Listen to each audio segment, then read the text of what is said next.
Retired army అధికారి. Good morning all of you అండి. So Pullarao గారు, 24 రోజుల యుద్ధం తర్వాత ఇప్పుడు నేను చదివి వినిపించిన ట్రంప్ ప్రకటన, వెంటనే ఇరాన్ ఖండన, ఆ రోజే ఇజ్రాయెల్ దాడులు టెహ్రాన్ మీద, ఏం అర్థం చేసుకోవాలి?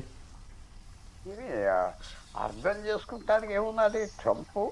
ట్రంపే నేను ఆప్ చేశాను యుద్ధం అంటున్నాడు, మళ్ళీ స్టార్ట్ చేస్తాను అంటాడు. ఇరాన్కి ఏమన్నా దిక్కున్నదా? వాళ్ళు ట్రంప్ ఆయన చేస్తా పోతున్నాడు. 24 రోజుల తర్వాత మనం కొద్దిగా గ్యాప్ కావాలనుకున్నాడు, ఏదో చూద్దామని. అంటే ఎందుకు కావాలనుకున్నాడు? అక్కడ స్టాక్ మార్కెట్స్ ఓపెన్ అయ్యే గంట ముందే ఆయన ప్రకటన ఎందుకు చేశాడు? వెంటనే స్టాక్ మార్కెట్స్ పెరిగిపోయాయి.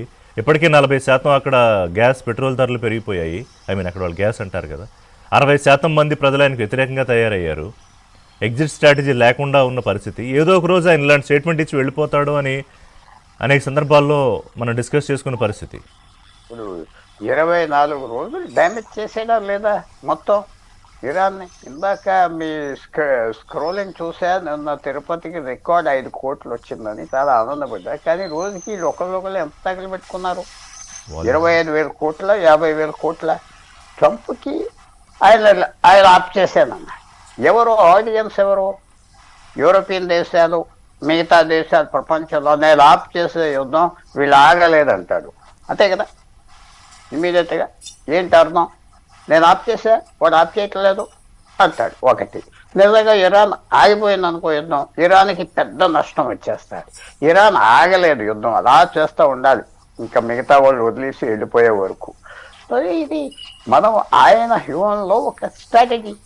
ఆయన కూడా అనుకుని ఉండవచ్చు మనం కొత్త స్ట్రాటజీస్ కావాలి. నిన్న వాళ్ళ డిఫెన్స్ మినిస్టర్ పక్కన ఉంటే ఇతనే స్టార్ట్ చేయమన్నాడు, యుద్ధం రెడీగా ఉన్నామన్నాడని ఒక బాంబు వేసాడు వాడి మీద కూడా, డిఫెన్స్ మినిస్టర్ మీద పక్కనే. సో మనం చూడవలసింది ఏంటంటే ఈ యుద్ధం ఇవాళతో అయిపోతుందా అవదా అని కాదు, అవ్వచ్చు ఆగొచ్చు. ఇరాన్ కూడా మీరు చిన్న విషయం మర్చిపోకూడదు. ఇరాన్ నాయకత్వం, బంధువులందరూ, కొడుకులు, కూతుర్లు అందరూ యూరోప్లో ఉన్నారు పెద్ద పెద్ద ఆస్తులతో. ఆ లారిజాని అనే వ్యక్తి చచ్చిపోయిన వాడు కూతురు అమెరికన్లో లిటరలీ గవర్నమెంట్ యూనివర్సిటీలో పనిచేస్తుంది అక్కడ గ్రీన్ కార్డ్తో. సో వాళ్ళందరికీ టచెస్ ఉన్నాయి. ఎవరితో మాట్లాడుతున్నారంటే ఆ రిపబ్లికన్ గార్డ్తో మాట్లాడుతున్నారా, ఎవరితో మాట్లాడట్లేదా? ఎవరితో మాట్లాడుతున్నా అంటే ఎవరు ఒకళ్ళ మీద ఒకళ్ళ అనుమానాలు వస్తాయి, ఎన్నో వస్తాయి. సో మనం వెయిట్ అండ్ వాచ్. ట్రంప్ చెప్పింది ఎస్, ఒక వ్యూ ఇచ్చాడు ప్రపంచానికి, నేను ఆగటానికి రెడీగా ఉన్నానని. ఇరాన్ మొత్తం యూరోప్కి ఇచ్చాడు, చైనాకి ఇచ్చాడు, రష్యాకి ఇచ్చాడు, భారతదేశానికి ఇచ్చాడు. ఆగుదా? బహుశా ఆగపోవచ్చు, ఎందుకంటే ఇజ్రాయెల్ కంటిన్యూ చేస్తుంది, వాళ్ళు కంటిన్యూ చేస్తారు. సో మనం చూసేది ఒక స్టెప్. సీరియస్గా ఆగొచ్చు.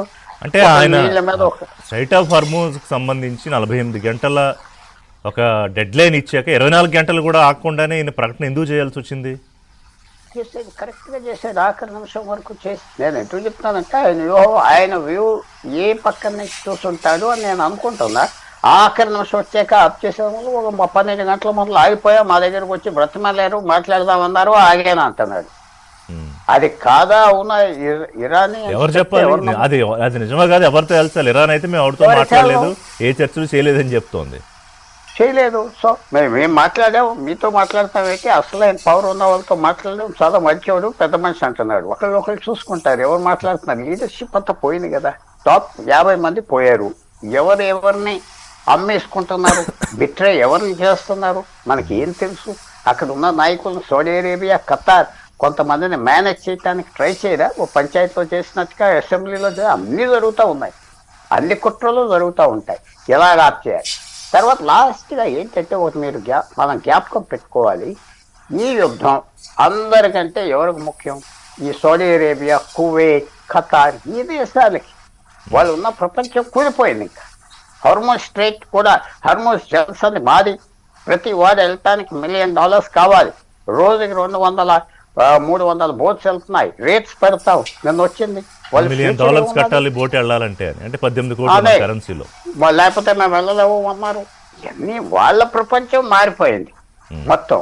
సాఫీగా జరిగే ప్రపంచం, మాకు డబ్బు ఉన్నది, డబ్బే మర్యాద, గౌరవం అన్నది మారిపోయింది. సో మనం ఈ చేంజెస్ వస్తున్నాయి భారతదేశం నుంచి. చేంజెస్ మనం అందరితో పాటు మనకు కొన్ని ఇంపాక్ట్ ఉంటుంది. జనరల్గా మనం అంత సఫర్ అవ్వం. ముందర చెప్తున్నా, డొనాల్డ్ ట్రంప్ మాటలు స్ట్రాటజీ కూడా ఉంటుంది. అంత అమాయకుడిగా అందరూ ఆయన వ్యవహారాలు చూసి చేయటం కరెక్ట్ కాదు. 2015లో ఎప్పుడు ఎలక్ట్ అవునాడు, ప్రెసిడెంట్ అయ్యాడు, ఓడిపోయాడు. ఓడిపోయాక ఆ రిజల్ట్ అక్సెప్ట్ చేయలేదు అమెరికాలో. మళ్ళీ 2024లో గెలిచాడు. అంత వ్యక్తిని మనం తక్కువ అంచనా వేయొచ్చా? ఏం తెలియదు, ఒక ఫూల్ అనుకోవచ్చా? అయితే నేను ఒప్పుకోవట్లేదు. అతనికి ఉన్న లోపాలు ఉన్నాయి, మాటకు నిలబడ్డు, ఏదో మాట్లాడతాడు, రోజు కొత్త మెసేజ్ ఇస్తాడు. ఒక మెసేజ్ ఇస్తే భారతదేశం మీద ఇక్కడ అంతా 3 రోజులు అల్లరవుతుంది. అలా చేస్తున్నాడు. మనం కొంచెం కేర్ఫుల్గా ఆలోచించుకోవాలి. ఆయన చెప్పిన మాటలు అంత సింపుల్గా తీసుకోకూడదు. రావు గారు, ఇప్పుడు ఇరాన్ మేము ఎవరితోనూ చర్చలు జరపలేదని చెప్తోంది. అమెరికా అధ్యక్షుడు చేసిన స్టేట్మెంట్కి క్వైట్ కాంట్రడిక్షన్. ఇజ్రాయెల్ ఏమో దాడులు ఆపలేదు. So pause ఇచ్చినట్ట